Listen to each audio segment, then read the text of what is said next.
Thank you so much, everyone, for joining today's session. So what we'll try to do today is probably cover some portions of the session that were left from our previous session, and thereafter we'll pick up today's topic, which is around the Monitoring and Evaluation Studies 2021 guidelines. So that is the agenda for today. So before we get started, I just wanted to do a round of check if there are any queries from previous sessions. And believe me, I'm overwhelmed with the kind of response that we've got for the sessions. The queries that I've been getting on and off over WhatsApp, over emails regarding various conceptual uh, clarity. So I've tried to address them offline, but if there are any questions which are still unanswered, we can pick them up now. Anyone? Any questions who would like, or anyone would like to unmute or raise their queries?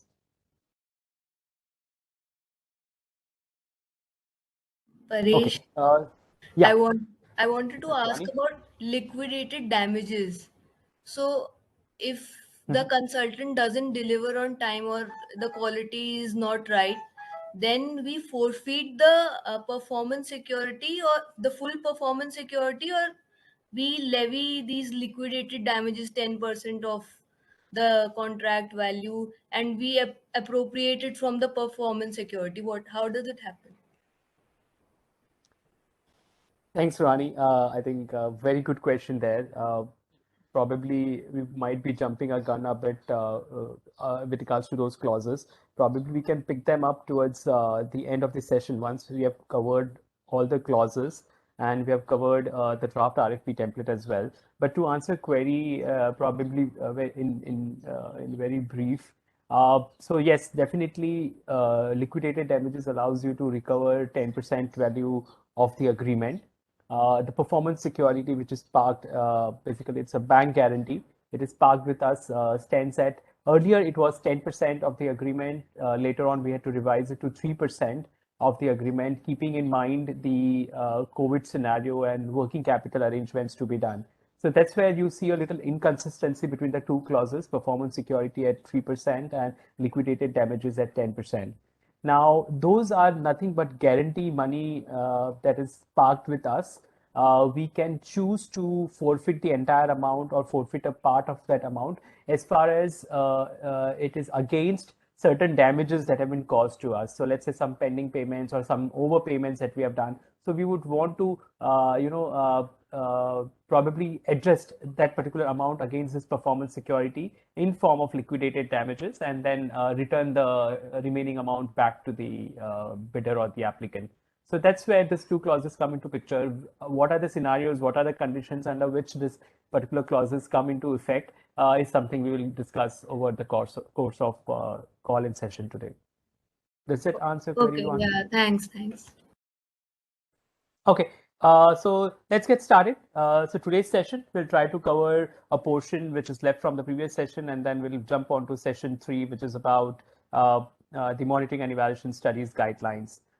Standard disclaimer. So we are talking about this sessions based on the experience that DMEO has gathered over past 3 years while managing various procurement processes. We as procurement of technical consultancy metrics have made reasonable efforts to ensure that the content is accurate, but we do not represent or otherwise warrant it to be error-free. Um,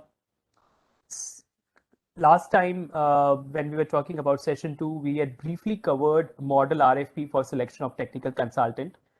We spoke about the various principles of request for proposal RFP, the model RFP template. We Today what we'll do is cover two more clauses around model RFP, around substitution of key personnel, and also talk about the project level flexibility that model RFP allows. Thereafter, we'll jump onto the draft RFP template that DMU has created for itself. This is based on model RFP, serial number 1. And at the same time, there are certain clauses that were revised, keeping in mind GFR 2017 and also certain recent circulars that have been released by Ministry of Finance. We would also want to spend some time to understand how do we draft terms of reference. So there is a standard structure that we follow to just ensure that nothing gets left out when you circulate an RFP. we need the terms of reference to be as comprehensive, as complete as possible so that the consultant gets a very good idea of the expectations from them as part of the project. So that's the agenda for today. We'll try to cover draft RFP template and terms of reference. So the first few slides we discussed last time. So what you see, a recap. There are three sections largely. We are talking about invitation for proposals, schedules, and appendices. In invitation for proposals are all the related guidelines for the consultant to apply for this particular RFP. It includes criteria for evaluation and certain clauses around fraud, corrupt practices, pre-proposal conference, and miscellaneous one. Schedules. Schedule 1 is about terms of reference. Schedule 2, as I walked through the model RFP last time, it is related to form of agreement. Schedule 3 around guidance note on conflict of interest. Certain set of forms provided in appendices, technical proposal, financial proposal, list of bid specific provisions, which includes those footnotes which are marked with currency symbols or other symbols. So those kind of bid specific provisions are provided in Appendix 3, and Appendix 4 is list of project specific provisions. So that's the structure of the RFP that we had covered last time. Just a quick recap. So jumping on to where we left last time. So we had discussed about evaluation and combined scoring. Today, what we'll discuss is after the award of project is done, certain clauses related to implementation. So the first one is substitution of key personnel. So we need to understand one fact here, as we were discussing last time, that there are certain portions of the proposal which are integral to the evaluation, and those conditions should remain same during the course of the project so that we ensure there is fairness, there is accountability, and there is transparency. So one of the critical component of any implementation is the team, the key personnel. There's a reason why we call this team as key personnel and not just professional personnel. Key personnel is that team which is core to the implementation of the project, and the expectation from the authority is that this team remains constant. The applicant or the consultant can choose to add some more people to the team, or for that matter, certain surveys which are to be done by field investigators. Those set of people can be added over and above key personnel, but they are not core to the team, which means the clauses which are related to key personnel and their substitution are not applicable to those other professionals. They are only talking about key personnel here. Hence, also this key personnel has to be, limited to 5 or 6 people only. So what does the clause say? The clause says we as authority will not normally consider any request for substitution of key personnel. The rationale being that the ranking is based on this key personnel's evaluation, and any change may upset the ranking. But substitution might be permitted for certain specific reasons, and the reasons that are outlined in the model RFP is incapacity, basically not in a position to deliver, incapacity to deliver, or due to health issues or health reasons. Now we allow substitution based on one criteria, that is they have to be substituted with equally or better qualified and experienced personnel being provided to the satisfaction of the authority. Now let's say the team had proposed an economist. The economist had scored around 85 marks out of 100 at the time of evaluation, and then that particular consultant got selected. Now for some reason, incapacity or health, this particular key personnel is not able to deliver on the project, and then the firm puts in a request for substitution.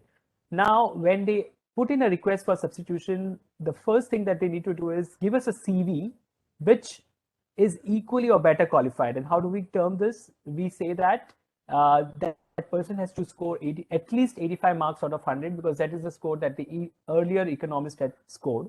It has to be the same experience or more experienced personnel than the one that they had provided us earlier. And the authority has to be satisfied with the credentials of this particular person. So that's the minimal requirement for substitution. Following to substitution, there is a set of penalty clauses that get levied on the particular consultant. For the first substitution, a sum equal to 20% of the remuneration for the original key personnel. So for in our case, whatever was the amount that the consultant had quoted for that economist, 20% of that remuneration will be charged as penalty.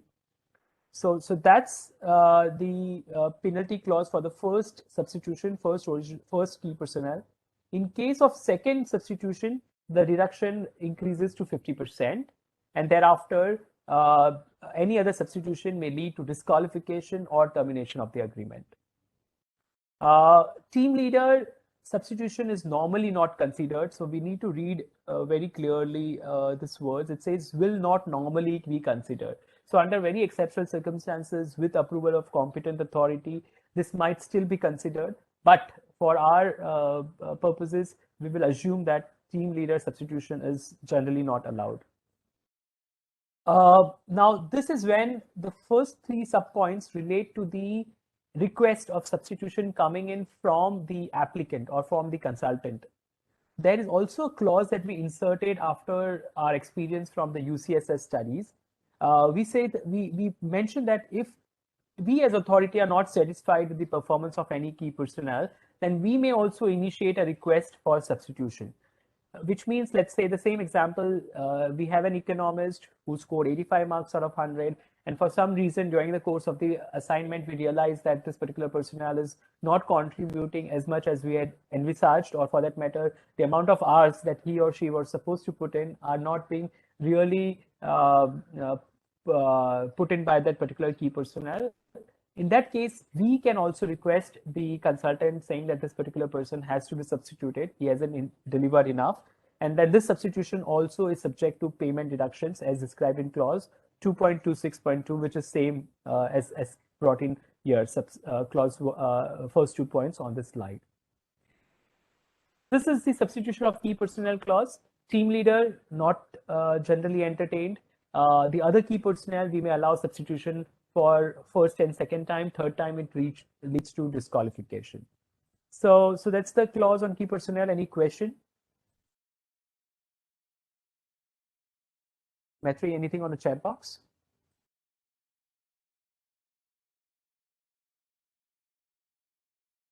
Okay. अगर की personal किसी कारणवश unavailable रहता है किसी term में, जिस term में, तो इसका डिडक्शन हम कैसे करेंगे?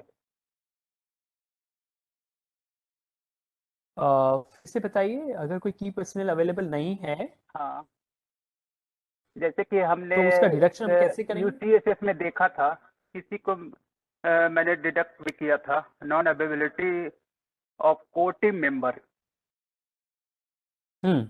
तो जबकि ये आरएफपी में वो था भी नहीं, लेकिन हमने उसे प्रो डेटा बेसिस पे मैंने उसे डिडक्ट भी किया था, लेकिन आरएफपी में कहीं क्लॉज है नहीं।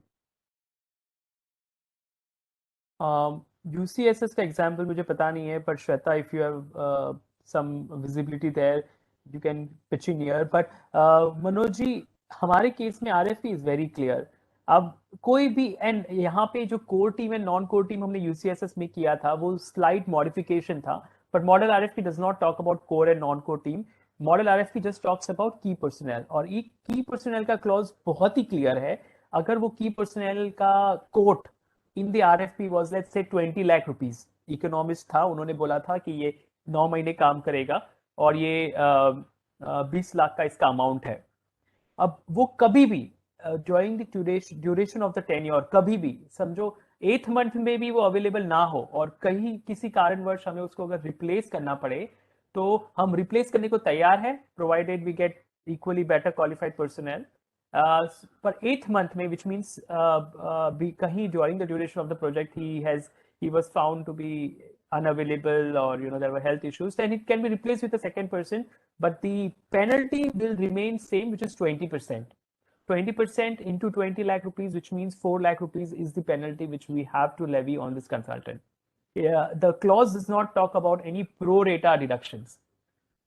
So that's what the clause is. Shweta, you want to come in with the UCSS experience here? Yeah, so even in UCSS हमने clause तो नहीं change किया था ये वाला. The clause would have remained the same जो model RFP में था. तो प्रो रेटा वाला जो हमने किया था वो हमने जनरली पेनल्टी लगाए थे लिक्विडेटेड डैमेजेस में, बट की पर्सनल के केस में मतलब आई एम नॉट श्योर कि मतलब प्रो रेटा तो था ही नहीं उसमें, तो क्लियर कट था कि 20% रिम्यूनरेशन कट जाएगा। So Manoj, to answer, thanks Shweta. So Manoj, to come back to your query, I'm not sure about how did we account it in UCSS, but the model RFP is very clear. किसी भी दिन कभी भी अगर एक की personal को अगर रिप्लेस किया जाए या सब्स्टिट्यूट किया जाए तो first time 20% penalty for that particular key personnel, second time 50% penalty of that respective key personnel. यहाँ कोई प्रो रेटा का जिक्र नहीं है। Does that answer query, Manoj ji? Okay, ठीक, thank you. Okay, thank you. With that, we go to the next Paresh, clause. this is Deepak. Only just Yeah, just Deepak, to go ahead. highlight a small Deepak. point. Only a replacement हाँ जी, of one key personnel is allowed as per our model RFP. Not more than one. yes, yes. So it does say may normally consider only one key personnel, but it also talks about a second substitution. And I think we might be clubbing multiple clauses here. There is one place where during the award of the contract, if somebody scores lower marks, we might ask for a new CV or new personnel there.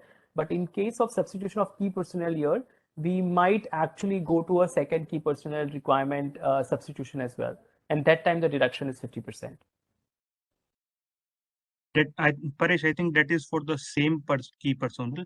If the same personnel is substituted on the second time, and what you are talking about the at the stage of negotiation, if someone is not qualifying the minimum marks, then it can be replaced at the time of negotiation. Yeah. Yeah. So that's So replacement at the time of negotiations. Substitution is when we have start executing our project, and negotiation is when we are yet to award our contract. Yes, totally agree. So, but this point around only one key personnel being allowed to be substituted, let me reread the RFP, but to the best of my knowledge, we can allow two substitutions, first time 20%, second time 50%. Yes, Paresh.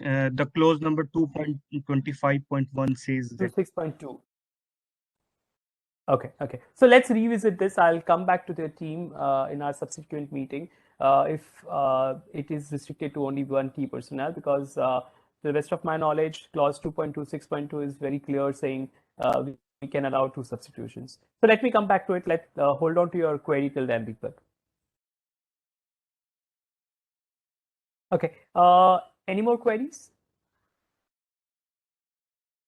Okay. Coming on to the slide 25 now, we are talking about some project-specific flexibility that the RFP allows. So we did discuss this when I was presenting you the model RFP. We can add in specific details. Certain sections are provided in square brackets. There are certain sections which are provided in asterisks. And there are certain sections where guidelines have been provided how to draft them. So those are the project level flexibility or project specific flexibility that the model RFP allows. And those set of clauses or sections can be updated as required by the bidding authority.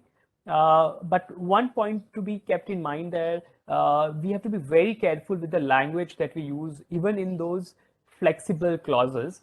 The reason I would say this is we have had multiple scenarios in the past where we try to tweak even the original clauses. And I gave you an example last time, educational qualification. While that's a clause where the RFP allows us to tweak it the way we want, but it's always advisable that you stick to the standard format. The format says blank the type of degree you want or equivalent in the field that you're looking for or related fields. Now, if you, as I said last time, removing any of those words or playing with the format can lead to different interpretations of that clauses. So that's one advice when you are changing any clauses in the model RFP, draft RFP template. It's advisable that you follow the same language as given in the RFP template with fine tweaking of the words as needed for that particular purpose. So with that, we cover most of the key principles in the model RFP as recommended by Ministry of Finance. There are a few more clauses around proprietary data, around liquidated damages that Ruhani was talking about, around confidentiality, fraud, and corrupt practices. But due to our, in the interest of time, probably I could not cover them, but if at all you have any queries regarding those specific clauses, we could probably pick it up in our next session. With that, I'll come on to the second section, which is draft RFP template that we have created for DMEO studies.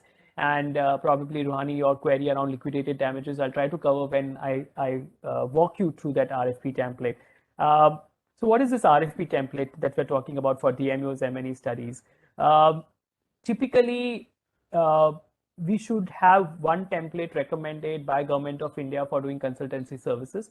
But considering we do not have any such template, all we have is GFR 2017 and Manual for Procurement of Consultancy and Other Services. There isn't really an RFP template for consultancy studies for evaluations specifically. Now, in absence of that template, what we did is we leveraged this particular model RFP template, which is actually recommended more for PPP projects, but it is equally applicable, or look at the clauses, it is equally relevant for our purpose. So keeping that in mind, we leveraged this model RFP to draft our own RFP template. We piloted this with our UCSS evaluation studies, and thereafter now we have also used the same template for UMF RFP, for RFP for empanelment of survey institutions, and also the 2 open tender studies that we floated last week. They are also based on the same model RFP template. So what are the changes that we have made? So we picked up the model RFP template, made that as the base. We made few changes because this particular RFP template was floated in 2009.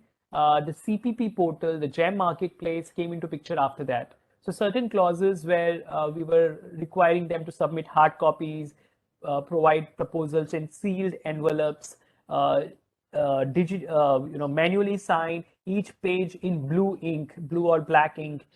Those kind of clauses had to be updated because CPP portal, everything gets digitized. Also, GFR 2017 and the Manual for Procurement of Consultancy and Other Services also suggested some more changes, some more compliance, which required us to update or even remove few clauses in the model RFP template. So that's what we have done. And now what we have is our own DMEO RFP template, where the sections that need to be updated are highlighted in yellow. The rest of the sections can be kept as is. Nothing has to be changed there. And few sections we keep updating depending upon the circulars that we get from the ministry. So something around performance security, bid security, or promoting indigenous organizations. Those kind of clauses require some tweaking time and again. So that is something which the procurement team the procurement team continues to keep an eye on those circulars and keeps revising its draft RFP template as and when needed. So the first specific section, if you open the draft RFP template, the first section that you see in yellow is schedule of selection process. So this particular section needs to be updated with the dates as relevant to the particular RFP or project. Now, how do we update these dates? So first thing as the GFR says is from the date of publishing of the RFP, you should allow minimal 21 days for them to submit their proposals. So that is the only guiding principle that we have from GFR. But there are multiple other steps which are involved when we talk about publishing an RFP. We publish the RFP, thereafter we request for queries and clarifications. Once we have received the queries, clarifications, we schedule a pre-proposal conference. During the pre-proposal conference, we explain them what are the key clauses of the RFP and what are the expectations from the consultant. And thereafter, we respond to the queries that were posted to us in serial number 1. From that day, we then go ahead with proposal submission, and then opening of proposals, letter of award, and agreement follows. Now, while this is a standard template, and these dates have to be actually filled in when you're going to publish the RFP. So these dates have to be how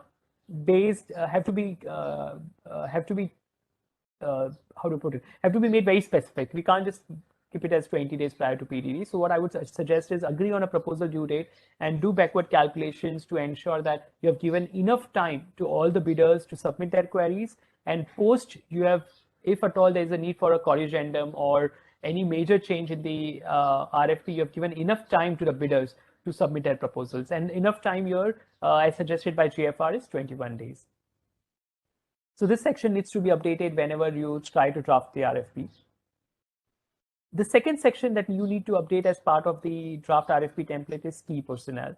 So as I said, we are talking about a multidisciplinary team, the consultancy team, which will consist of some key personnel and might also consist of some other professional personnel. Other professional personnel, as I said, are not considered for evaluation. The clauses around substitution are not applicable to those other professional personnel. So here we are only talking about key personnel. So in section 2.1.4, the person who is drafting the RFP is expected to list down the name of those key personnel and also their responsibilities. For example, Shweta has come up with a website RFP, so where we'll have a vendor who will help us maintain, develop our website, do social media management, also do content development. So the team then starts brainstorming and puts together ideas around which are the 5 or 6 key team members which are important for this particular RFP. And then they came up with multiple combinations. They came up with a long list.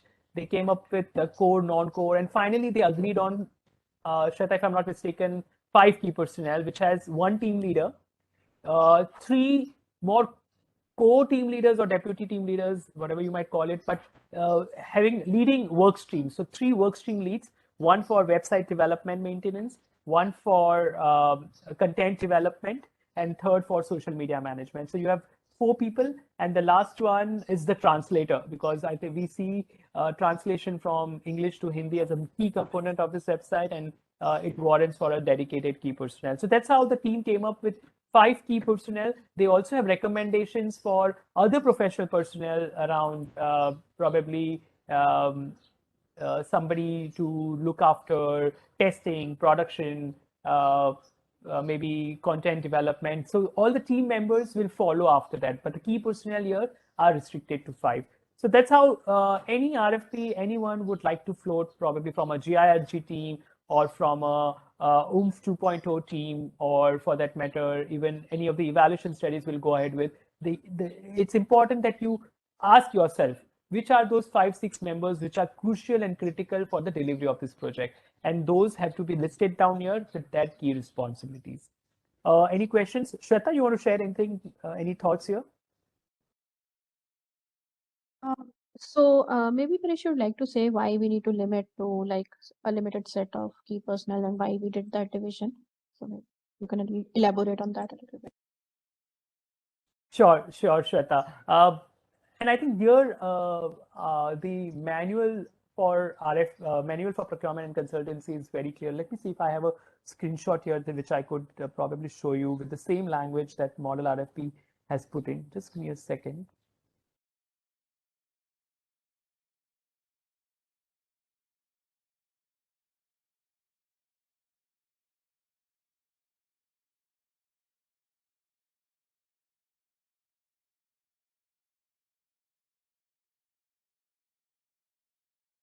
Okay, so at this point in time, probably I don't have that specific clause, but the point that Shweta was hinting at is why should we limit our key personnel only to 5 or 6?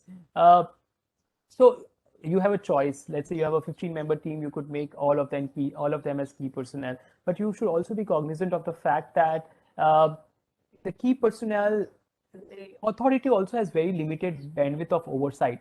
We can't look at all 15 members and hold responsible all those 15 members for the delivery of the project. What we are looking at is the outcomes of the project, and those outcomes have to be linked to some specific team members only, or team leads, to put it in a better form.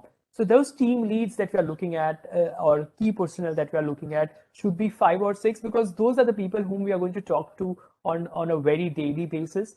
These are the people whose CVs get evaluated, whose eligible assignments also get evaluated, where, because we have evaluated them in such great details, they also come with other complementary clauses that we're talking around substitution, and we're talking about penalty to the extent of 20% and 50%.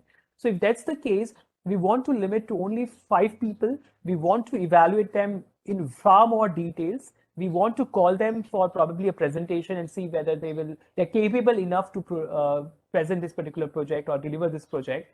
And thereafter, if there is any changes to this key personnel, then those penalty clauses come in. Now look at a scenario, and there was one of the RFP template that was sent to us, which had close to 12 key personnel. Now look at that particular scenario. So you have to go ahead, evaluate 12 people. You have to talk to 12 people, and we're talking about multiple bids, at least 8 to 10 proposals for every RFP. So you're ending up looking at least 120, 140 people.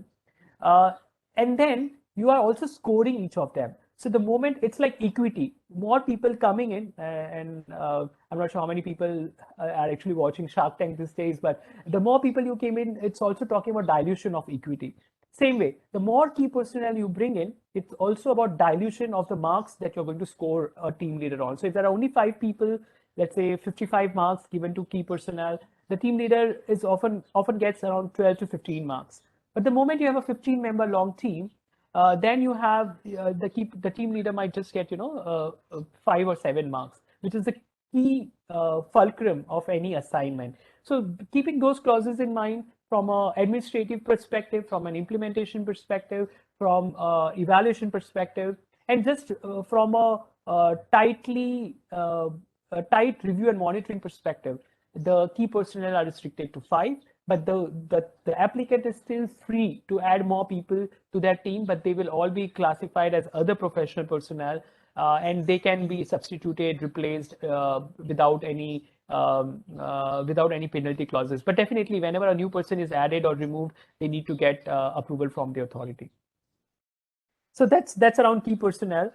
In some exceptional cases, we have seen having 8 key personnel or 10 key personnel as well. So let's not talk about exceptions, but we should typically target around 5 to 6 people in the key personnel team. Metri, any questions there? Can we move to next slide? We don't have any Paresh, questions. just to highlight a small point.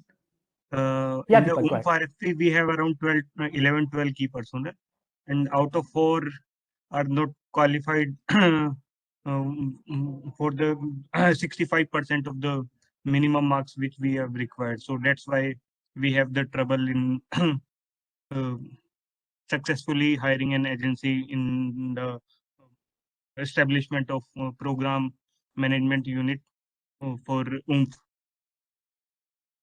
Great point, and I'm going to cover that in the next couple of slides. But what Deepak is hinting at is key personnel. We also have a threshold criteria for each key personnel. So key personnel should score 65 marks or above, or 60 marks or above. So what Deepak is hinting at is, let's say if there are 12-member team, the top 11, the best of the lot, probably the applicant got 90 plus marks, but there is 1 or 2 key personnel who scored less than the threshold criteria that we look for. There is a clause for replacement of a key personnel, which I'll talk about here. But if there are 2 or 3 people who do not meet the criteria, then we have no choice but to reject that particular proposal. So that's what Deepak is hinting at. There are multiple issues with having larger key personnel team. So it's always advisable to restrict it to 5 or 6 people and do a very thorough evaluation on this 5, 6 people only. And as part of review and monitoring also, we lay down all our weights on this 5, 6 people. Yeah, Metri, you were saying something? I was just about to ask Deepak to post the query. Good. Okay, so that's about that's the second clause that the particular RFP drafter will have to put together. Who is the key personnel team that they're looking for, and what are the responsibilities? The third clause that will need to be put together is around conditions of eligibility. So this is clause number 2.2, where we talk about technical capacity of the applicant of the firm, financial capacity of the applicant firm or institution, so clause A and B. Clause C is availability of key personnel. The key personnel is already defined in clause 2.1.4, the previous clause. And clause D, which is around conditions of eligibility for key personnel. So we spoke about same example. I'm going to pick up Shweta's example around website RFP, where we have those 5 key personnel. So there we need to put in the educational qualifications, professional experience, and eligible assignments experience in this particular RFP. So this is conditions of eligibility that we're talking about, 4 key clauses. Let's talk about each of these clauses in details. The first one, technical capacity. Technical capacity in what sense? So this is talking about technical capacity of the applicant firm to deliver your assignment, whether they are technically capable to do the work that you are expecting them to do. Then how do we measure this? So first thing is, what kind of firm are we looking for? In UCSS, we put in a condition that individuals are not eligible to participate in the RFP. So the reasoning behind it is we felt we are talking about a team of key personnel. So individual consultants or group of individual consultants is something that we are not looking for. We are looking for a firm, an applicant firm, or either as a sole member or a consortium to come and bid for this particular RFP. So that's the first clause. It has to be a legal entity. Legal entity means it has to be registered under applicable laws, whether we talk about GST registration, company registration, or registration under various different acts of Government of India. So it has to be a legal entity as per any of those applicable laws. Individuals are not eligible to participate in the RFP. Then what we have next is the number of assignments that has to be done in this particular space. Just looking for is a certain set of similar assignments that particular firm should have done in the past. The word that we are using here is eligible assignments. Eligible assignments, eligible here means those assignments which will be considered eligible for evaluation. So these eligible assignments, we will discuss in far more details in subsequent slide, what is an eligible assignment. But what we are technically telling this particular set of interested institutions is that you should have worked on minimum number of similar assignments in the past. And in the past year, we are saying is 5 years. So, 5 years, certain set of assignments to be done. Also, this particular institution should not have been debarred or blacklisted by any of the government agencies. So central government, state government, statutory, auditory, or public sector undertaking in any consulting assignment. So that's the technical capacity criteria. Coming on to financial capacity criteria, we put a threshold on a certain set of revenue. Then we are talking about giving an equal chance to even the academic and research organization. So if there are no, if a firm does not have revenues, then what do we do about that? So this particular clause is about that. So first clause, minimum revenue. Now what you see here is 50 crores per annum. And if you propose something like that, IFT would come back saying that this is discouraging competition. You can't put a threshold of 50 crores. So what for survey institutions, we had a threshold of 1 crore per annum. Similarly, I think the recent 2 RFPs also, we had a threshold of 1 crore per annum as minimum revenue. Now, why do we need this particular clause, and why specifically during each of the previous 3 financial years? While we keep it very minimal, the idea is to discourage fly-by-night organizations to come and bid for these proposals. So one way of doing it is to ensure there's a consistent revenue of around 3 crore, around 1 crore or 10 crore or 20 crores across last 3 years. So if they have consistently delivered professional fees of around that value across the last 3 years, probably we reduce our risk of hiring fly-by-night organizations. What you see here is slight modification that we have done with respect to model RFP, and very specific to COVID. Because of COVID, there has been significant delay in releasing of results, finalizing of income statements, and filing of returns. So what we said to the applicants is, okay, if 21-22 results are not, 2021 results are not available, then you can give us results for 27-2018. So that is something that we can allow. The third clause I was talking about is what happens with academic research, not-for-profit institutions, which really do not have revenue or income. So in that case, what we have indicated is granting aid for professional services can be considered as revenue. So that's basically ensuring that the firm that we're hiring are managing a substantial scale of certain professional services, and they are not fly-by-night organizations. So those are first two clauses. Clause C is availability, where the applicant will make available this key personnel. Clause D is conditions of eligibility. So I was talking about the website RFP, 5 key personnel.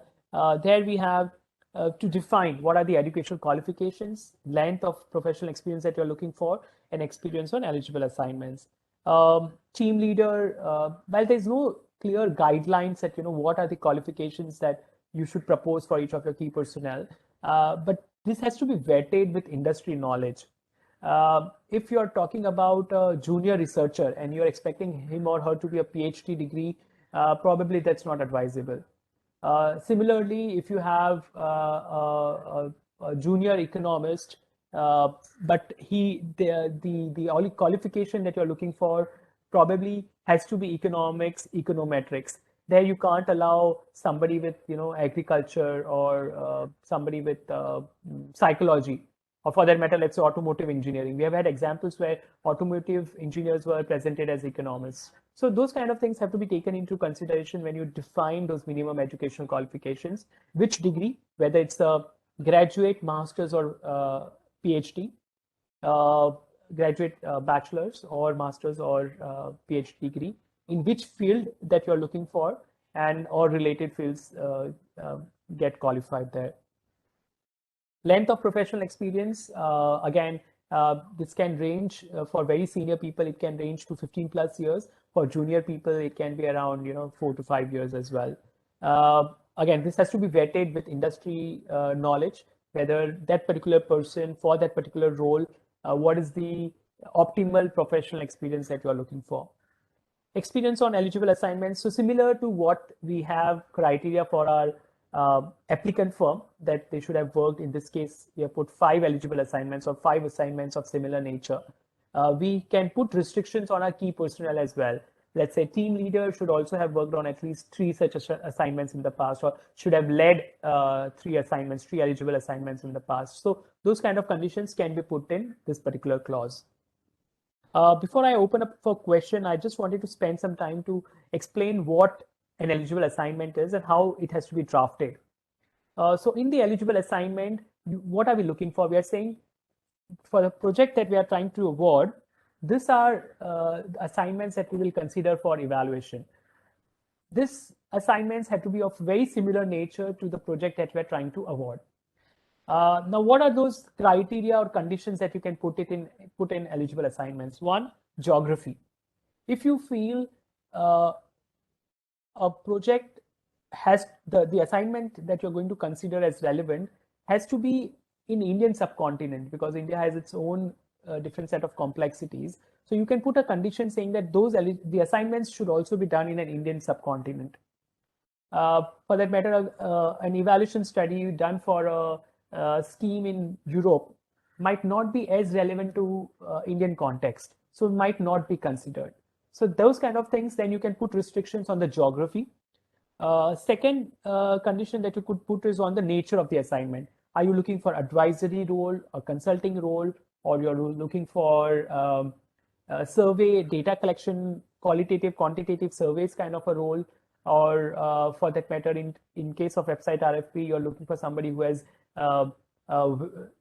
technology deployment or technology design kind of experience. So that is the nature of assignment that needs to be defined. And what you see here is 1 and 2 is around the specific conditions for those particular projects. So if I'm talking about agriculture evaluation, I might probably look at evaluations or consulting done in agriculture space. If I'm looking for solar energy mission evaluation, I probably might want to look at specific assignments done in the solar sector space. If solar sector is too restrictive, you can expand it to energy sector or non-renewable or renewable energy sector. So renewable energy sector in Indian subcontinent can be a set of conditions that you can put in. Thereafter, you can put conditions on the size of the assignment. So for applicant, the size of the assignment could be around 50 lakhs or 25 lakh rupees. We can decide that depending again based on the industry knowledge. The model RFP allows you to distinguish between those projects which are done by private sector entities, so and the other entities, government entities or state government, central government. So model RFP had put in 25 lakhs and 50 lakh rupees. So double. So if it's a private sector experience, the threshold of the assignment is doubled. Now the logic behind that could be that working in a private sector space could be there the profit margins are higher, the cost of studies could be higher. That's why probably the cap is doubled in terms of private sector. And you can put a cap on number of years. So for the UMF RFP, we wanted to look at more recent experiences because we were looking at latest dashboard technologies or latest ideas around capacity building and training, making use of digital in capacity building. So we said we'll focus only on the last 6 years assignments. So that's how an eligible assignment can be defined, summarizing in different types of conditions that we spoke about: geography, nature of assignment, the kind of expertise that you're looking in that assignment, the size of the assignment, and the granting authority, whether it's a private sector entity or a public sector undertaking, or is it a central state government.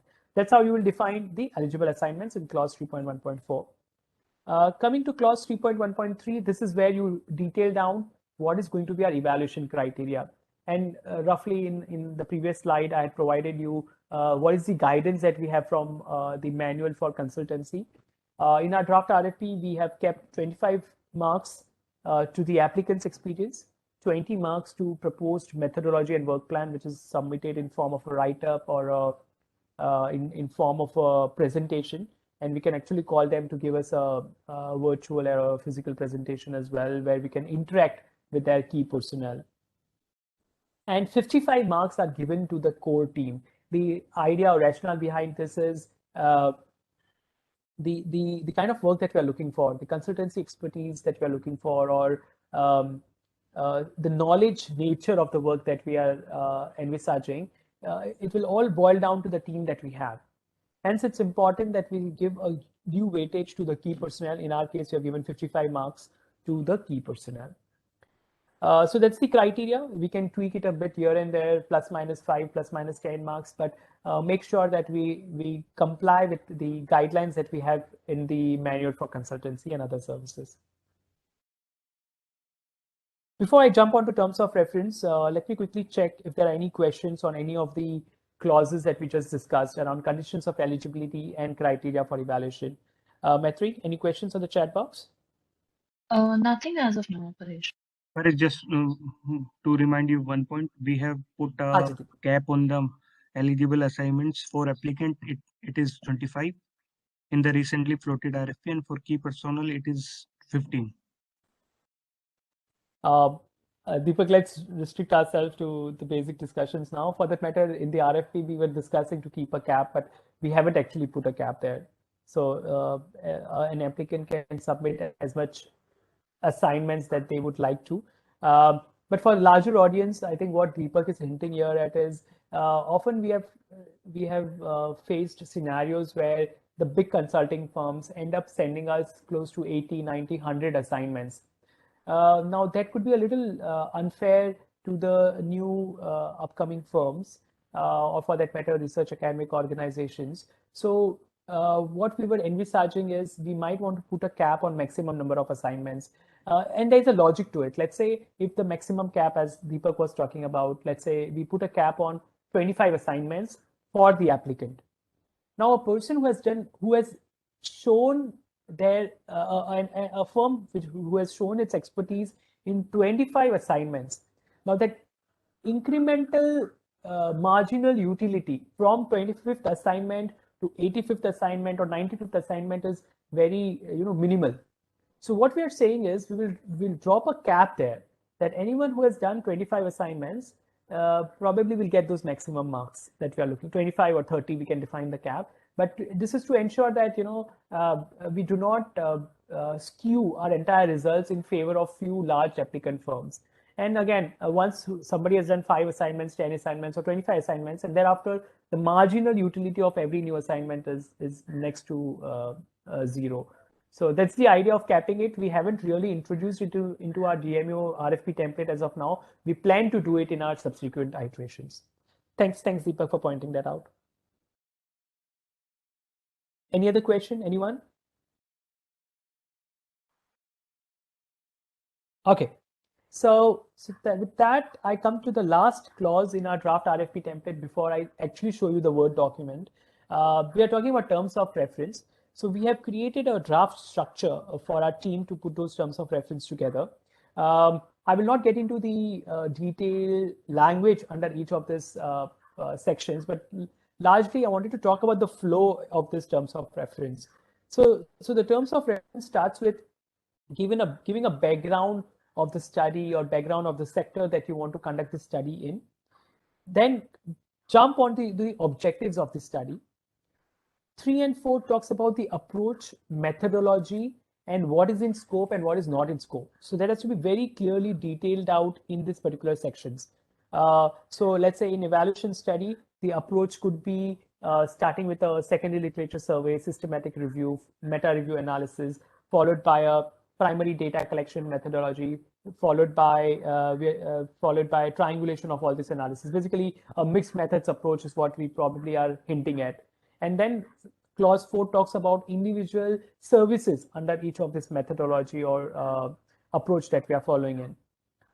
Clause 5 talks about the data collection methodology here. So primary data collection requires a certain set of sampling design, sampling methodology to be adopted. We can choose to suggest our own sampling methodology, or we can leave it to the applicant for them to suggest us. But it's important that the ground rules for data collection for survey conducting of surveys is laid down. You can also put in details around data quality mechanisms in this particular clause. Clause 6 talks about the stakeholders which have to be consulted. So we're talking about KIS to be done at district level, at state level, at national level. So those can be listed down, or at least a broad idea can be put in section 6, which stakeholders need to be consulted. Clause 7 and 8 talk about the schedule, deliverables, and timelines. 9, payments linked to these deliverables. 10, the structure of the report that we are looking for. So the final deliverable is a report, and the structure that you are going to look for in this report can be listed here. 11 talks about support from NITI Aayog. So model RFP clearly lays down, and for that matter, even the manual suggests that we lay down that what is the support that the authority is going to provide. So this section can detail out that. 12 talks about the monitoring, review, governance structure. 13, meeting structure. At what frequency meetings will happen, and who will represent those meetings from the consultant side, from the authority side is detailed down here. And there are certain miscellaneous clauses around base locations, around office premises, which are laid in section 14. So that's how our terms of reference is drafted. Let me stop here and probably request maybe someone from the Knowledge Institutions RFP core group. I don't know if Bhavna Kohli, are you on the call?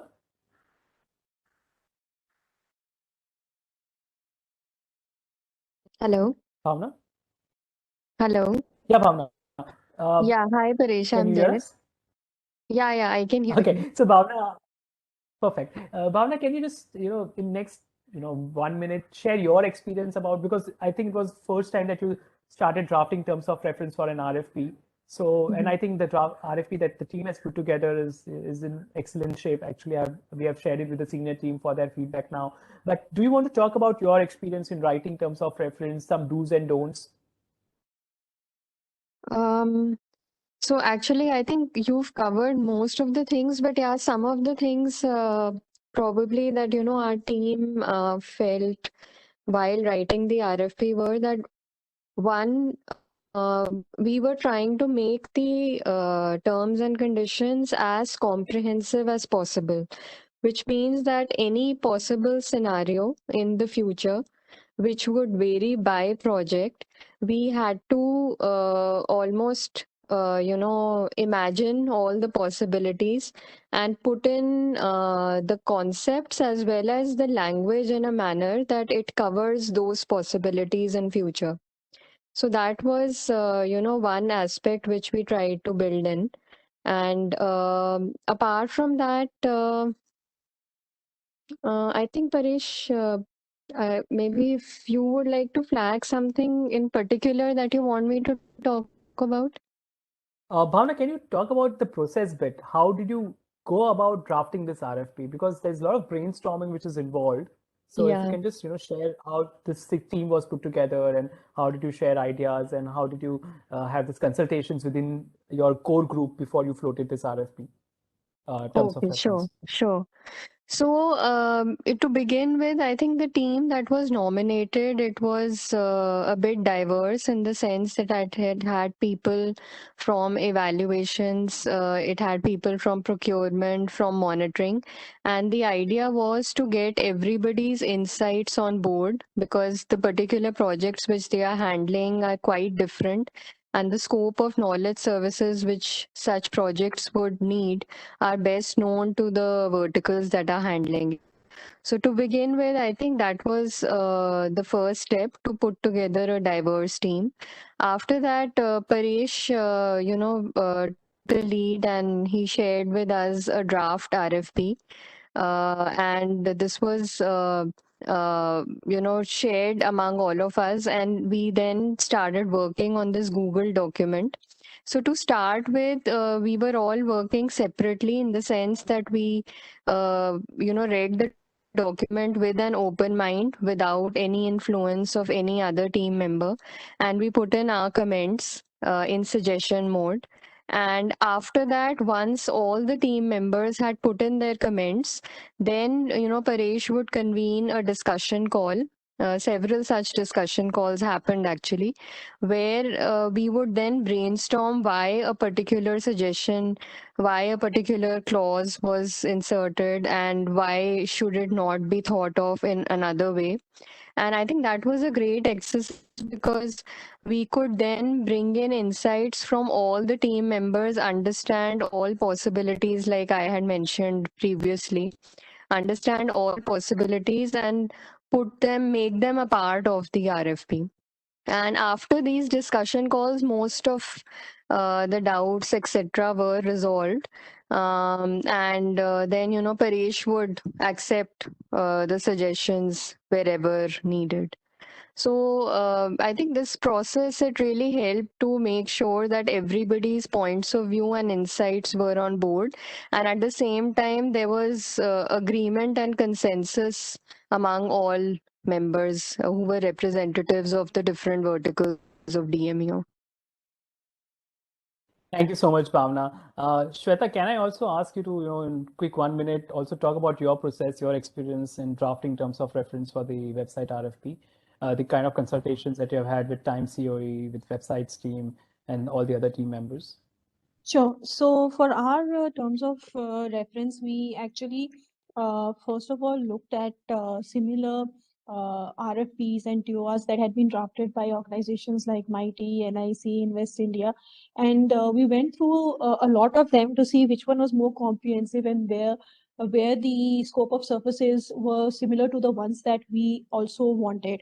And taking out the best examples, we then drafted the terms of reference, and also we took, as Paresh already mentioned, that we reached out to the Time Lab, we reached out to other people to figure out if what we are trying to say in the terms of reference is clear or not, or is there something that we needs to be added. In addition to that, we also reached out to NIC to get their inputs on our terms of reference, and they actually came back, okay, fine, you should include this particular key personnel in your RFP because they would need to manage the servers, and instead of having to deal with all the security audits and all, you should include the cost of that also in your financial proposal. So there were a lot of feedback that came from NIC like that, which we incorporated. Then we also reached out to MITI for their feedback, and they came with a feedback back with a lot of feedback regarding the key personnel qualifications. So we had actually kept it on the lower side, but they said no, if you're looking at a team lead position, you need to look at like 12 to 15 years of experience, and that too it needs to be relevant to this particular domain.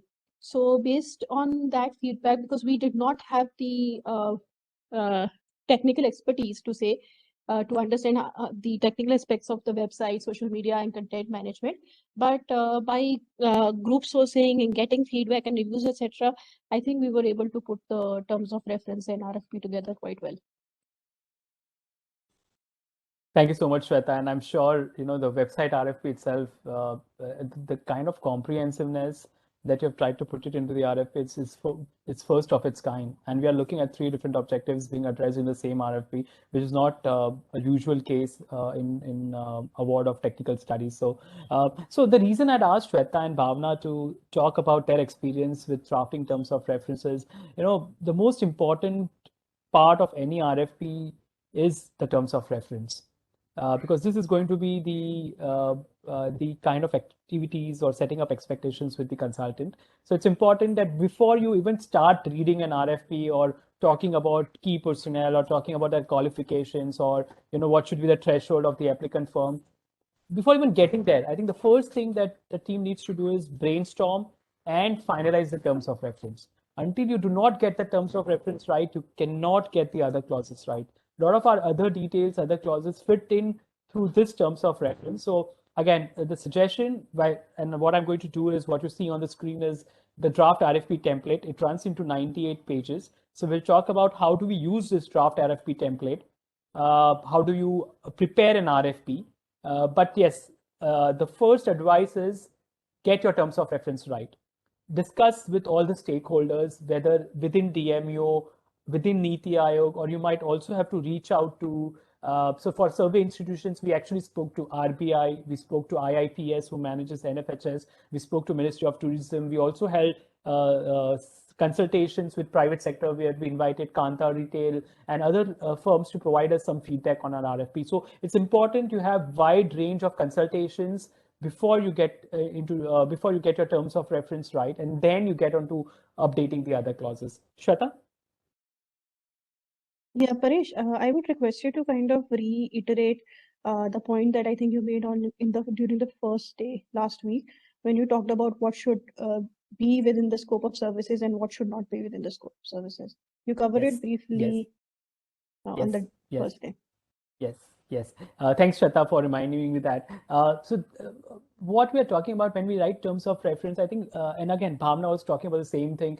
Every statement, every line, every language that you put into the terms of reference, start reading it in far more detail, start looking at various interpretations of the same statement, so that, you know, there is it is related to what we want to do, and at the same time, the cost angle also gets taken care of. So the example that I quoted during our first session is, you know, one of the RFPs had that statement around development of mobile app for DMEO. Now, it could be a very loose statement that, you know, and it also was conditioned. If needed, the authority may ask to develop a mobile app. Now, so first thing is you need to be sure whether you need it or not. You can't say that if needed, we will. And even if you are going to qualify or give a condition, look at the kind of activity you're talking about. Developing a mobile app is not like, you know, just conducting a KII with one of the district level officers, which will come at 1,000 or 2,000 rupees. Mobile app might cost lakhs and lakhs of rupees. So before putting any loose statements, be very sure that whether you need a particular set of activity or not. And if you need a particular set of activity to be performed, look at its cost implications. Look at from a scope perspective, whether this really fits in, or can this be, you know, put it as a different RFP altogether. So that's what Shweta and Bhavna both were hinting at. Everything has to be very clearly brainstormed. You can take inspiration, references from all the other RFPs which have been floated in the past. So for the case of website RFP and social media management, I'm sure Shweta had gone through MIT, DOT, and multiple other RFPs which have been floated in this area in the past. As I said, for survey institutions, we had fallen back to KEA empanelment done in the past, and similarly RBI also has empanelment documents. So there's so much data, content, documents already available in the public domain. So that should be your first starting point. Read through them, understand what are the services that you want to really outsource. And every part of that services has to be far detailed. Deliverables for each of those services. At the end, it has to be measurable. So outcomes, outputs of each of those activities has to be captured with very clear timelines, with very clearly budgeting and schedule put together.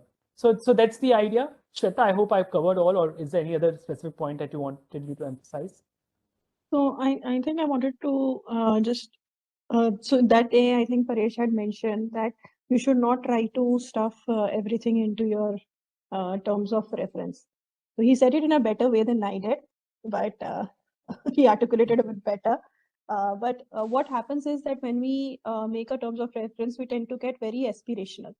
So you have to have a balance of pragmatism and aspirations when you're drafting your terms of reference. So I remember that when in the first draft of the terms of reference for our website, I had included a mobile application because we had seen that, and at some point we thought that we might want to have a mobile application for some of our events or some of our projects. So I remember Paresh said, look, you don't know when that's going to happen, how that's going to happen, and it's just going to necessarily add to your costs. So maybe that is something that you can have a separate add-on work order because it's related to this, but because that's not really part of your current requirements, it shouldn't be a part of your terms of reference. So I think even with regards to the entire RFP and terms of reference, we tend to get very aspirational. And going by our previous experience, I think it's always better to be very pragmatic when you're dealing with the RFP. And sometimes you only learn that after you've been through an entire cycle. Yeah, back to you. Thanks, Shweta. Thank you, Shweta. Maitri, any questions on the chat? Paresh, could I just add one particular point with respect to our Please, experience? Yes, Bhavna, go ahead, please. Yeah, so while we talk about comprehensiveness, I think I just wanted to point out one other experience that we had, that sometimes, the RFP that a team may be developing could be an umbrella RFP in the sense that, like, for instance, what our team is currently doing, we are developing an RFP for impaneling knowledge institutions. So this is just one part of the process of empanelment. After this, separate project-specific RFPs will be floated as and when DMEO wants to commission a particular project or study. So in such cases, it's very important that the broader RFP for empanelment takes care that specific sections make it very clear that some of the details in those sections are only indicative, and the specific requirements will depend on the nature and scope of the specific project which will be commissioned later. So we took care that, wherever required, sections of this empanelment RFP made that clear, so that, tomorrow somebody cannot hold us accountable, because as Paresh had very clearly told us at the beginning of the process, that any line that you write in the RFP is legally binding. So we have to take care of that aspect. So Paresh, I just wanted to make this little point. Thank you so much, Bhavna, for bringing in that perspective.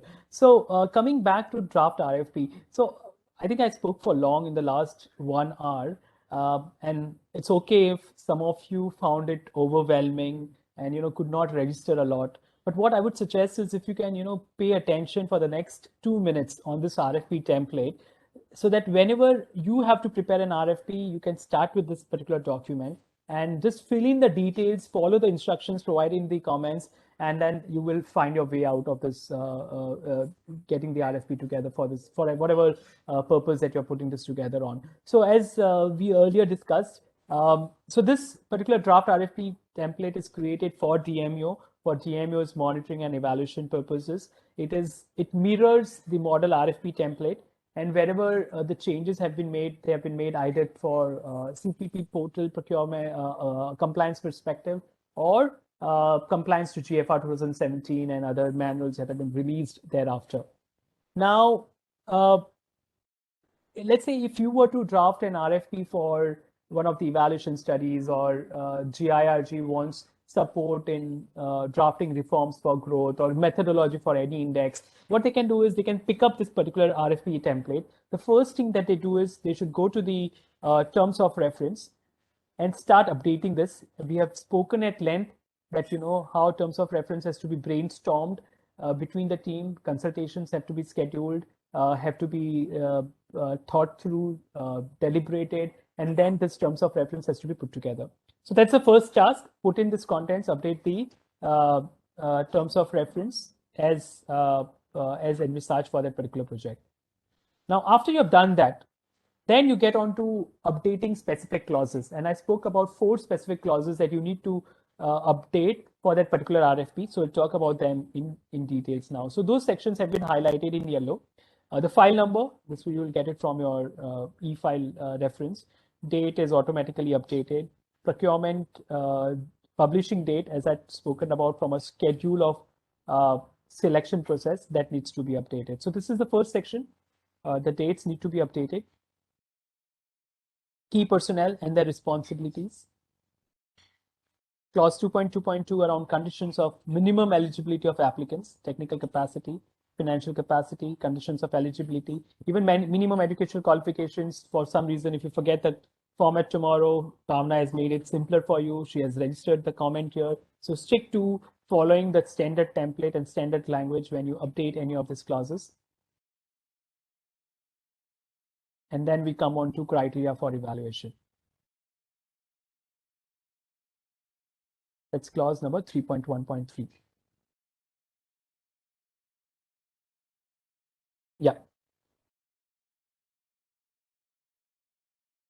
So this particular clause around 3.1.3 needs to be updated. Clause 3.1.4 around definition of eligible assignments. Which are the assignments that you consider eligible for evaluation? The language is given. It's a matter of fill in the blanks, and probably this particular clause gets ready. That's it. The RFP is ready. Once your terms of reference and these 4 specific clauses are filled in, your RFP is ready. You can send it for concurrence of IFT and approval of CEO and API. So that's how simplified the procurement team has now made this RFP, model RFP for you. What we try to do is we keep scouting for new circulars. We keep an eye on all the latest guidelines, amendments being made to GFR, and if it requires any changes to be done to the draft RFP, we keep doing it. And Bhavna has been proactive, prompt enough to circulate the draft RFP to all, each and everyone, depending on whenever changes have been made. But yes, this is all that you need to do.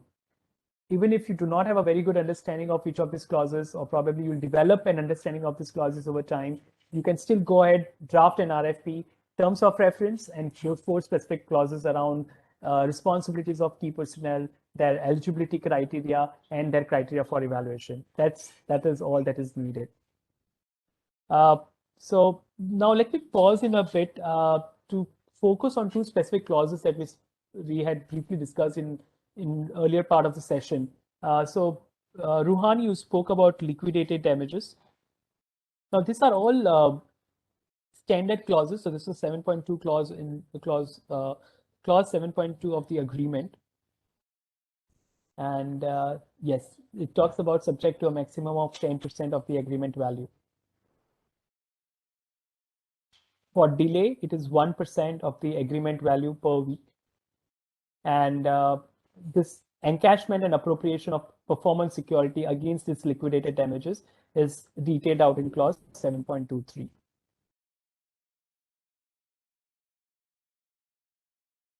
Penalty for deficiency in services. So in addition to the liquidated damages not amounting to penalty, clause 7.2 can also be used after warning given for minor deficiencies, and then penal action can be taken by the authority as deemed fit by the organization. So this clause 7, specifically 7.2, takes care of performance security and liquidated damages.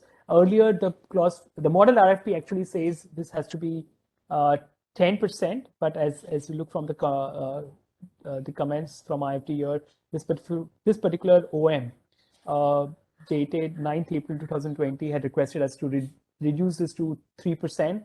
And the latest circular says this has to be in effect until March 31st, 2022. Ruhani, does that now answer your query? It is applicable. 22. 23, I think. Okay. Sure. Ruhani, does that answer your query? Yeah, so if the consultant doesn't perform well, so we levy liquidated damages, which is in addition to the performance security that we forfeit, or the liquidated damages, that amount we get it from the performance security only. That was Yes, that's the second. The what you said later in the later half is what is correct. So performance security is kind of a guarantee with you. Liquid.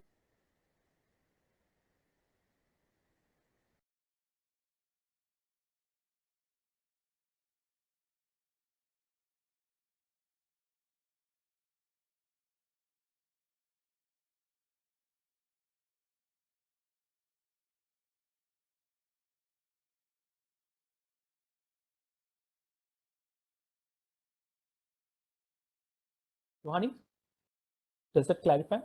I lost you. Okay, can you hear me again? Yeah. Can you hear me now? So what I was trying to say is performance security is kind of a guarantee given to us through one of their banks. 10% of the agreement earlier, 3% of the agreement now. That is guarantee with you, but you can't just forfeit it straight away. The condition for you to start forfeiting this performance security is those liquidated damages. So any delay, any deficiency in services or whatever classifies as liquidated damages, उसकी भरपाई जो है वो आप performance security से करोगे. But liquidated damages is 10%, you said, and performance security is 3%. फिर तो हम और मांगेंगे उनसे फिर. Yes. Then we might have to ask for more. And as I said, the inconsistency there is because earlier both were 10%. But then because of the circular from the Department of Expenditure, we brought down the performance security to 3%. But the liquidated damages continues to be 10%. Okay, I got it. Can I ask one more? Yeah, please. So in the payment thing, so if there's a force majeure like COVID-like event, and let's say the contract period extends by 2 months, and then do we pay the additional 2 months salary of the key personnel, or they have some insurance policy and they themselves will look after that? That 2 months the contract extended and this unforeseen event is covered in our insurance policy, or do we pay the additional 2 months salary to them, to the consultants? Okay. Just because the contract Agreed. So the first thing is what classifies as force majeure and what does not classify as force majeure is a subject of a different discussion altogether. For that matter, when COVID-19 had struck in, there was a lot of this multiple discussions whether have we entered into force majeure or not. And if you start looking for internet for reports and news in this area, you will realize that there is no unanimous agreement on this, whether COVID-19 should be classified as force majeure or not. So that's a different story, what gets classified as force majeure or not. Now, let's say after identifying that this is a force majeure, then the clause around force majeure where you have sufficient safeguards on both sides, from the authority side and from the consultant side, comes into effect, and which includes any mutual discussion as well. So let me just quickly go on to clause number 2.7, which lists down force majeure. So obviously there is no breach of agreement and measures to be taken is listed down here. Largely it talks about agreeing to some mutual agreements, and there can be an extension of time also given. And payments and consultation all have been detailed here.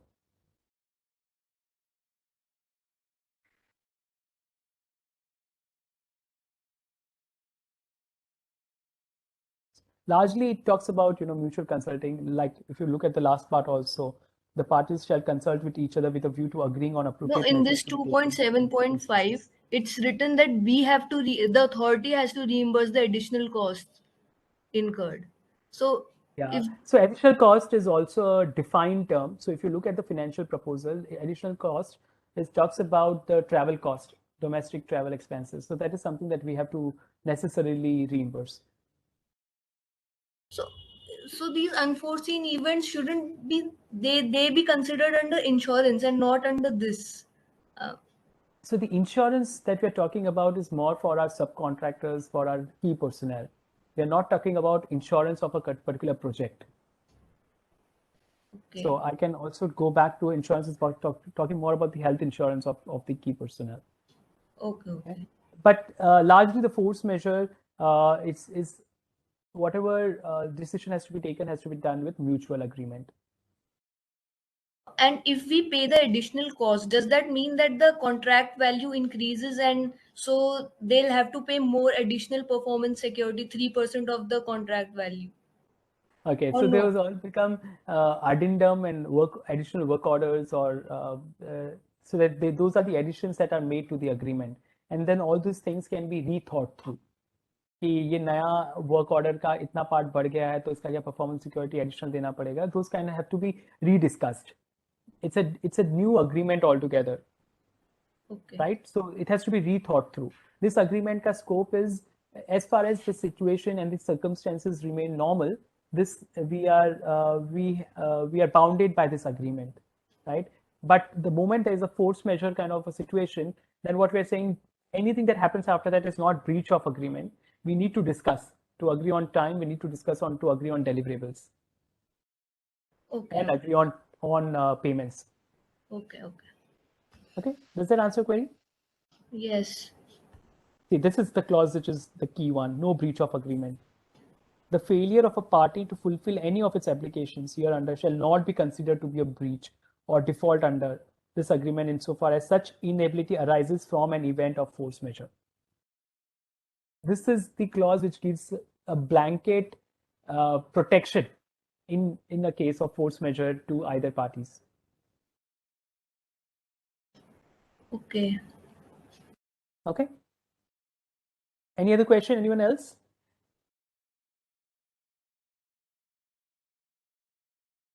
Okay, so I'm going to go back to the presentation that I had put together. One more, can I ask? Yeah, please, Rohan, go ahead. So this was about confidentiality clause. So these Uh-huh. all these UCSS reports by KPMG and all. So is KPMG allowed to publish these reports on its website, or the sole prerogative of making reports public rests with DMEO? They rest with DMEO. And for that matter, if you really look at this reports, the owner of these reports are actually Department of Expenditure. We are doing evaluations on their request. So we in consultation with DOE have to agree before we make these reports public. So KPMG definitely by its own cannot make any of these reports public. Okay, thanks. Okay, so with that, I come to the some more changes that we have done to the model RFP when it comes to recent, just to increase the ease of doing business with us. We have done away with the hard copies of power of attorney and bid security declaration. Earlier, we used to ask them to submit hard copies. In survey institutions RFP, we realized that at least 9 to 10 firms had to be rejected because they submitted late these two documents. So now we have changed that. We said, give us your soft copies, give us your scanned copy on the portal. If at all you get selected for the particular award of the project, then during the award of consultancy, you can give us the hard copies or the originals. These are the discussions that we already had around technical capacity. We have added this one line. For CPP portal provisions, we have made some changes. Bid security, performance security, we just discussed. We have made changes in line with circulars from Ministry of Finance. One last clause that we have changed in the model RFP versus what we have in draft RFP DMEO template is what happens is if L1 here is the sole bidder who wins the particular award of the contract. If that particular firm backs out, what happens next? So the model RFP allowed us to negotiate with L2, level 2, or the second ranked or second ranked applicant. We could talk to them and award it to that particular applicant. But with the latest CVC guidelines, if L1 backs out, you cannot negotiate with L2. The selection process has to be discontinued, has to be annulled, and it has to be retendered. So this is a recent change that we have made to our RFP template based on feedback from IFT. Again, repeating, if the first ranked applicant or L1 backs out for any reason, you have to retender. You can't select second ranked applicant. Okay. So that is what I had for discussion today in terms of what we had left from session 2. I don't think so we have enough time to cover the objectives from next section, but this is what probably we'll cover again, probably next section, session number 4, MESD guidelines, different modes of procurement, whether you want to do it on a nomination basis or a limited tender basis or open tender basis. What are the guidelines for us as per MESD 2021? And if time permits, we will get into open procurement, open tender procurement process and those specifics around what goes into evaluation, eligibility, TEC meetings, minutes of those meetings. We'll talk about each of those specifics in far more details in subsequent session. So that is what I had for today. Let me circle back if there are any more questions. Metri? Anyone wants to share any thoughts from the previous experience? Punish, I had one query. So, yeah, Metri, go ahead.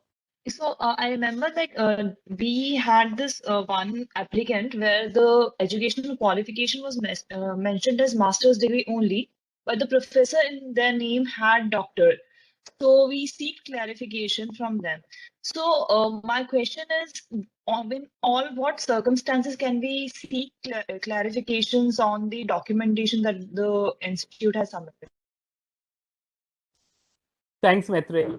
And I think with that, we would have actually started our starting conversation about the next session as well, where we will talk about all the specifics about open tender procurement. And one of very common scenario is their proposals are deficient in some form.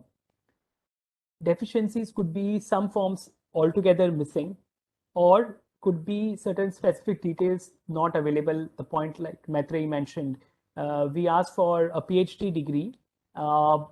The person in their CV did not mention the qualification, but the name was prefixed with doctor, which implies that that particular person has a PhD degree. But what do you do in such scenarios? So the question one is, when a proposal is deficient, when can you seek clarifications, when can you not seek clarifications? And second, if you seek clarifications, what is the modus operandi? We'll talk about this in far more details in our second session in about open tender procurement process. But largely, the thumb rule there is anything which leads to material change in the proposal that they have provided to us, right? We should not entertain, right? For example, let's say they have not given us a form altogether. We have had experiences in the past where the covering letter itself, the letter of proposal, which is form 1, itself was missing. In that scenario, the TEC has taken a conscious call that whenever a form itself is missing, then that cannot be a clarification. You can ask clarification on documents that have been submitted, but when the documents themselves have not been submitted, that do not count as clarifications, then all you have to do is probably reject that proposal. Then if they have given us a certain set of details, a form has been submitted, then clarifications can be asked for details that they have provided. And let me expand that a bit on. Let's say there's an eligible assignment details that they've given to us, and then they haven't mentioned the start date or end date, or they forgot to mention whether it involved CAPI-based service or not. There you can still seek clarification. But let's say you have asked for details of 5 eligible assignments, and they've submitted only 4, then asking for a 5th assignment detail is material change to the proposal. Then that does not classify as a clarification.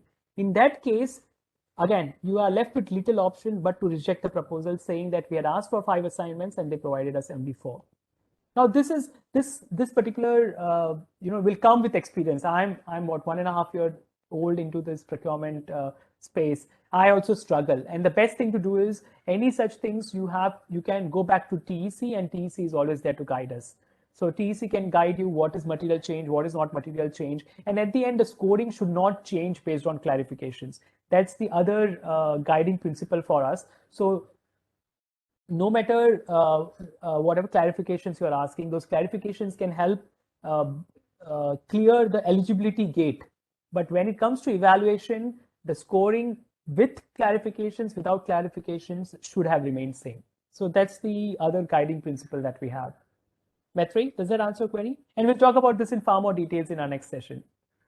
Sure, Paresh, that answers. We have one query from Adhiraj, and he's asking that do the key personnel need to be full-time employees of the consulting firm, and do we inquire into whether they are even employed with the firm? Thanks, Adhiraj. And we have had this discussion almost every RFP. And we have also come up with some specific language to make sure that, we get key personnel engaged with the applicant firm to be on the payrolls of the applicant firm. So we have come up with various such language. But at the end, when you reach to a brainstorming stage, when you talk and debate with IFT, with legal team, I think the rationale there is we are more concerned about the outcomes. We are concerned about getting this project done to the level of quality and to the level of outcomes that we have envisaged. So the model RFP allows the applicant firm to scout for key personnel within or outside the firm. They can get a key personnel on contractual basis as well. So as far as they are submitting us a copy of the CV, and with sufficient agreement between the key personnel and the applicant to work on full-time basis on this project, if they get selected, I think we should not have any reservations. So short answer to your question, we do not have any clause in the model RFP which restricts the key personnel to be full-time employees of that applicant firm. It can be a contractual employee as well. Yeah, let me also come in, Paresh. Sure, sir. My experience is that generally full-time employees of a firm tend to deliver better results compared to people who have been brought, from outside. Because full-time employees have much deeper commitment to that firm, and also it also speaks about the firm itself, that it has enough depth to take care of the requirements that we have. I think the major problem starts when we start becoming very, very finicky about our requirements, when we start asking for a PhD with 30 years of work experience and God knows other stuff. Then even the best of the firms have to go out and search for the CVs. It's not experts, it's the CVs which match the demanding requirements that we pose. And in our CSS, UCSS evaluation, what we have found is that we have put very, very high requirements, which has resulted in firms going and trying to get good quality, that CVs which match your requirement, and they get the contract. And later on, for whatever reason, majority of the work actually is done by full-time staff and research associates and others. So ultimately, as Paresh said, outcomes really matter. But what happens in between? I think one, maybe you are incentivizing firms which have better capacity of submitting a proposal which matches your needs, rather than encouraging a firm which can deliver your outcomes. So what do I mean? I mean that we are looking for firms which are very good at headhunting, who have capabilities, a long list of CVs and some arrangements, to get some CVs quickly done and submit a proposal. So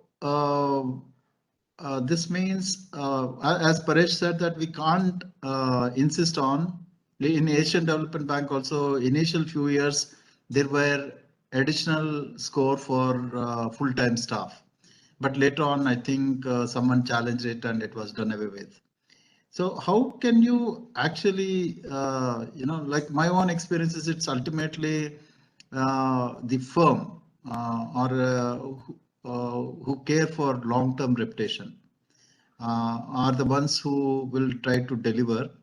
If you assemble a group of 10 people without any long-term interest, they might not be fully committed to delivering results, and maybe first 1.5 months, 2 months will the different team members from different parts of India would be just adjusting themselves to build the teamwork. So clearly, even though we can't do much about it, our bias is towards firm who have enough depth, as well as at least 50% of the total team is full time. So when you are scoring, I think you should keep this in your mind. If at all you come up with a proposal where there is no full-time internal staff, or if the internal staff is just there for administrative purposes, and rest are all from different parts of the country, then I think those are all red flags across. So you have to be very careful, and you have this ability to you ultimately also give scores for various studies and various reports and others. So you can always keep this into consideration. And the other important thing is we should not go for too sophisticated requirements, especially academic requirements, PhD in fisheries, and like maybe that guy had done PhD in fisheries, but he probably doesn't know anything about government or government scheme. So we really need to be more realistic so that we don't end up forcing even some of the best firms to go for headhunting. So that's my take at this stage. Paresh, back to you. Thank you so much, sir. And actually, that reminds me of one of our experiences during the times of Home for RFP. There was one of the applicant firm, I would not want to name them here, but exactly as Gigi sir pointed out, all they did was they put together 9 RFPs together for the 9 CVs together for the 9 key personnel that we had invited them for. And in the technical presentation round, you will realize that they were struggling to even get all 9 of them together in that one meeting. The team leader was talking a very different language from the deputy team leader. And for that matter, the 9 people, I guess that they were talking to each other or looking or actually meeting for the first time in that particular call. So this technical presentation round will also give you an idea about the camaraderie between the team, whether they actually know each other, whether they are supporting each other's viewpoints or not. We have had issues in the past where during the presentation itself, one key personnel is contradicting the other key personnel, or one person is cutting the thoughts of somebody else who is speaking. So this diverged views, this contradictory conversations during the presentation will also give you an idea how strong that team is. So thank you so much, sir, for bringing that point in around the softer skills as well, which have to be measured during the presentation round. And that gives you a good idea about whether this firm is capable enough to take up that project or not. So thank you so much. Let me also add something more. In this Google age, it's very easy to submit a proposal along with nice CVs, so it's very important for us to figure out what's the depth in that particular firm, and also the dynamics, as Paresh has mentioned, because it's possible that there might be 5 or 10 people with different CVs, but they must have already worked on similar type of projects in the past. So they already have a teamwork. Maybe the team leader knows rest of the people. So definitely all our evaluations should have provision for presentation. And I think we should have some scores also for the presentation. Even if you don't have scores, if people have issues about scoring, I think the presentation should be there, because that's probably the only time you might actually see all the members together. Because after they get the award, maybe they don't care as much as before they get the award. So as Paresh has mentioned, asking them, challenging them, questioning them, and also it's a good opportunity to interact with 5 to 10 different experts in that particular domain.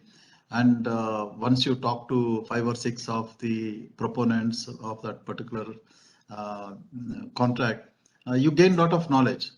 But more important, as Paresh has mentioned, you really understand whether this CV, which looks so good on paper, actually has the depth or not.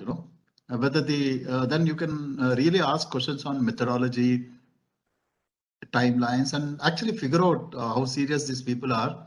And so please, I think definitely please have provision for presentation, and as far as possible some marks, 5 or 10 marks for presentation, because that is where you understand, the whatever they have written up, how much do they understand what they have written up, because it's possible that someone else must have written it up, and how well they can articulate it, and what type of expertise that these people together can bring to the table, which is not with us, so on and so forth. So thanks, Paresh, for reminding. But also, Shweta, is Shweta here? Yeah, Yes, sir. Shweta, Yes, Shweta. maybe, you seem to be silent, but based on our experiences in UCSS, please share some of examples, like what things we should not do. So that there's something, I mean, so many, you tend to learn so many things by actually going through that whole process itself. Thank you, Paresh, back to you. Thank you so much, sir. Shweta, I have a couple of questions on the chat, but before that, do you want to pitch in with any more thoughts? So sir, I haven't really been silent, and I've been kind of adding everywhere, to the point that it's been like I'm heckling Paresh in some ways. But yes, we learned a lot during the UCSS evaluations, and Paresh has managed to actually incorporate all those learnings into the current RFP template that we have and the processes that we have. So going forward, I think this learning that we have after each cycle. So there's some things that we learned from UCSS. There were some things that we learned from RFP, then some things that we learned from the empanelment. So we need to make sure that we're documenting all these learnings at each stage, and so that the RFP itself is a live document, that we don't get stuck with something that may need to be changed maybe in the future, and not get stuck with the same processes. So one thing more that I would like to highlight from our UCSS experience is regarding the eligibility criteria and market demands. So I mentioned earlier that we tend to be aspirational, and that aspirational aspect also tends to come out in our eligibility. So as sir mentioned, we tend to go for higher qualifications, higher uh, uh, higher demands in terms of our the qualifications of our key personnel. And I would like to say that yes, it's okay to have high expectations from the key personnel and high expectations in terms of their qualification. And yes, there would be people in the market who would actually meet those requirements. But what happens is that there is always a gap between what your expectation is and what your market research shows you and what actually ends up happening.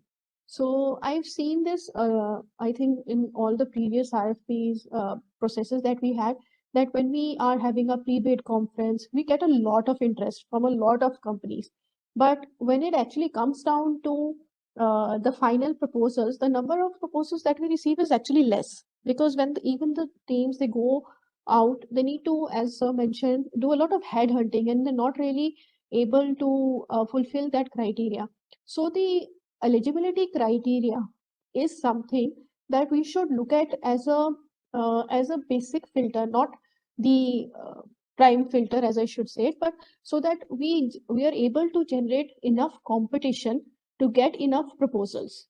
Because as you might have seen in the previous 2 sessions that Paresh mentioned, there is a limit. So if you're if you can't go for a single bid, you need to have at least 3 proposals.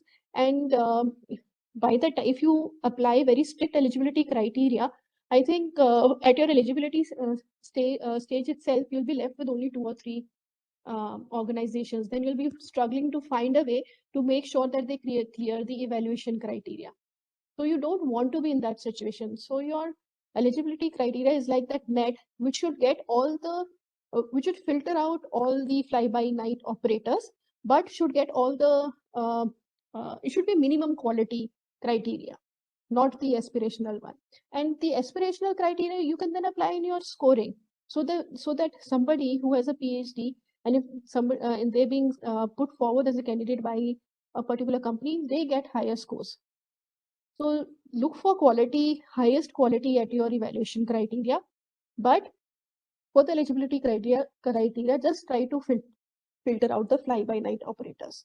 So this is something that we tend to forget in every RFP that we do. So that's why I'm just reiterating it here. Yeah, back to you, Paresh. Thank you so much, Shweta. And I think that's one thing that I have learned over the so many RFPs that we have conducted, that in eligibility, you need to be as liberal as you can. As Shweta pointed out, just ensure that it's the minimum quality criteria and only the fly-by-night organizations get filtered out. And in terms of evaluation, you can give additional weightage to every relevant experience that you are looking for. So yeah, that's one ground rule that we have learned with our experience, and I'm sure Avinash ji, Param, Adhiraj, whoever has drafted that first RFP now and now has gone through the entire approval process, they would also agree that that's the way to go forward. Make sure that the eligibility criteria is liberal, make the evaluation criteria rewarding to those relevant experiences. So I have a few questions before we close the call. We have a couple of questions from Manish Gadeji. One, we invite Indian firms in INR, and then why do we have dollar convergence clause as mentioned in RFP?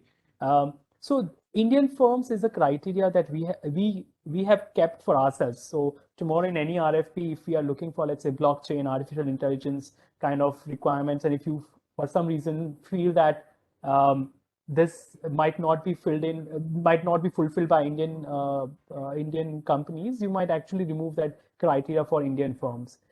In that case, the projects that these firms would have done could be in dollar terms, or for that matter could be in any other currency, and hence the currency conversion rate has to be applicable. And the way we define conversion rate is as per RBI portal. The other thing also could be, even if there are Indian firms, they could have been made payments by the multilateral agencies or bilateral agencies in some other currency. There again, we need to make sure the conversion rate is spelled out very clearly, and that's where you see a clause for conversion rate in RFP. Then the next clause, the other question that we have from Manish Gadeja is, if L1 backs out, should we retender? If we retender, can L1 participate again? Yes, L1 can participate again.